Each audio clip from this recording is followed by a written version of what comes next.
পরিচালিত হবে সেটি কিন্তু তারা এর মধ্যে পরিকল্পনা করে নিচ্ছে। তো সবকিছু মিলিয়ে যেটি বলতে পারি যে ফায়ার সার্ভিসের কর্মীরা এসেছেন, সিটি কর্পোরেশনের মেয়র এসেছেন এবং একই সাথে আইন শৃঙ্খলা বাহিনীর সদস্য অর্থাৎ পুলিশ সদস্যরা এসেছেন এবং সেনাবাহিনীর সদস্যদের উপস্থিতি লক্ষ্য করা যাচ্ছে।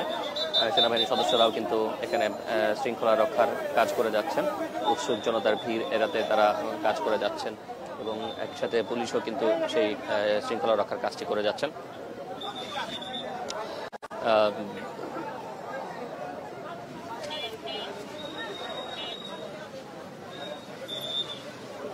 প্রায় 1.5 থেকে 2 ঘন্টা আগে দুর্ঘটনাটি ঘটেছে, অনেকটা সময় অতিবাহিত হয়েছে।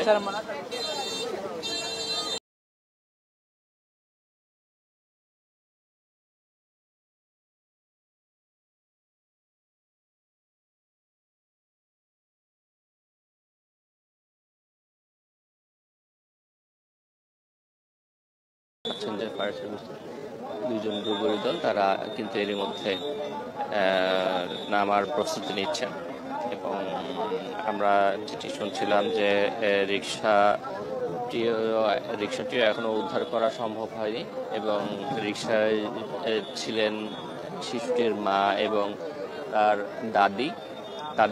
তারা কিন্তু দুর্ঘটনাস্থল থেকে বেশ কিছুটা ভেসে চলে আসেন পানির তোরে এবং ভেসে চলে এসে এখানে সড়কের নিচে যে 2টি পাইপ রয়েছে সে পাইপের সঙ্গে আটকা পড়েন এবং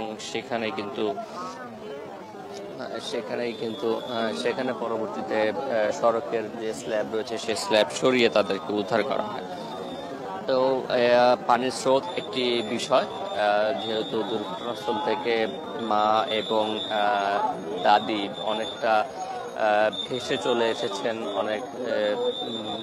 অনেকটা দূরে চলে এসেছিলেন ভেসে, সেই কারণে শিশুটি আসলে দুর্ঘটনাস্থলে থাকবে কিনা বা সেও কি কিছুটা ভেসে অন্য জায়গায় চলে যাবে কিনা সেই শঙ্কাও কিন্তু রয়েছে এবং সেভাবেই সেই সবগুলো বিষয় নিয়ে ফায়ার সার্ভিসের ডুবুরি দল এরই মধ্যে খালে নেমেছেন। আপনারা দেখতে পাচ্ছেন দর্শক যে তারা এর মধ্যে খালে নেমেছেন এবং তারা কিন্তু তাদের যে উদ্ধার কার্যক্রম সেটি কিন্তু তারা চেষ্টা করছেন যে তাদের কার্যক্রম পরিচালনা করার জন্য। আমরা একজন প্রত্যক্ষদর্শীর সাথে একটু কথা বলার চেষ্টা করি।